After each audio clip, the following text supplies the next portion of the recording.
Glavni urednik tednika Novice, tednika koroških Slovencev, Peter Ošlak, lahko našim gledalcem na kratko predstavite vaš tednik. To se pravi, Novice, slovenski tednik koroških Slovencev, so nastali leta 2003.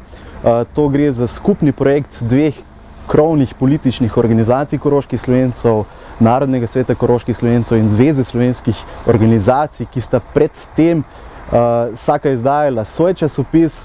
No in leta 2003 je prišlo do združitve redakcij in s tem do skupnega časopisa.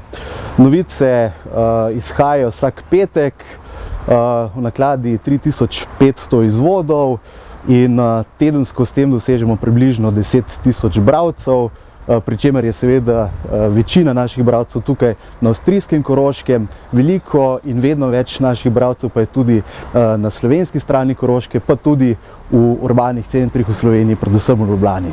Kakšno pa je stanje naše manjšine na avstrijskem Koroškem po letu 2013?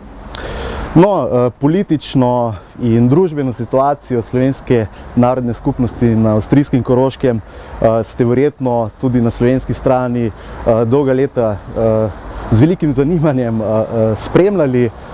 Situacija se je pa zelo spremenila po letu 2013, ko so bile deželnozborske volitve, ko so socialdemokrati odgnali vladavino svobodnjakov, ki so pred tem desetletja pustošili politično po tej naši deželi.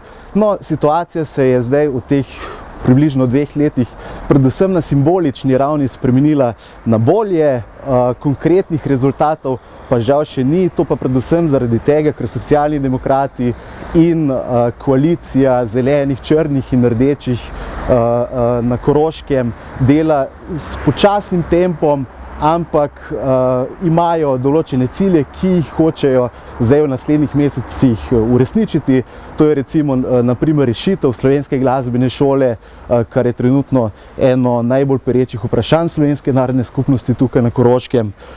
Vprašanje ustave je pa tudi zanimivo, kajti trenutno delajo na reformi deželne ustave, kjer naj bi izrecno omenili tudi Slovence, in s tem bi tudi na tem področju prišlo do neke večje spremembe. V zadnjem času poznamo trend preseljevanja Slovencev k vam na avstrijsko Koroško.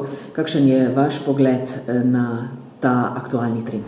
No, zanimiv aspekt na avstrijskem Koroškem je tudi ta, da odkar po Sloveniji pustoši gospodarska kriza, seveda pa tudi z vstopom Slovenije v Evropsko unijo, je vedno več priseljencev iz Slovenije. Dober primer je recimo Pliberk, kjer je župan Visočnik dal tem priseljencem poceni zemljišča in zdaj res masovno gradijo v Pliberku in se naseljujejo in se vključujejo tudi v delovno življenje. Narodna skupnost trenutno išče možnosti, kako te priseljence na najboljši način vključiti, da se izognem izrazu, integrirati v kulturno in politično in gospodarsko življenje koroških Slovencev.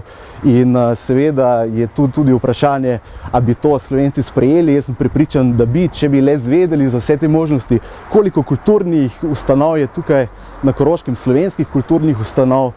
In če bi to vedeli, bi se takoj začeli včlanjevati.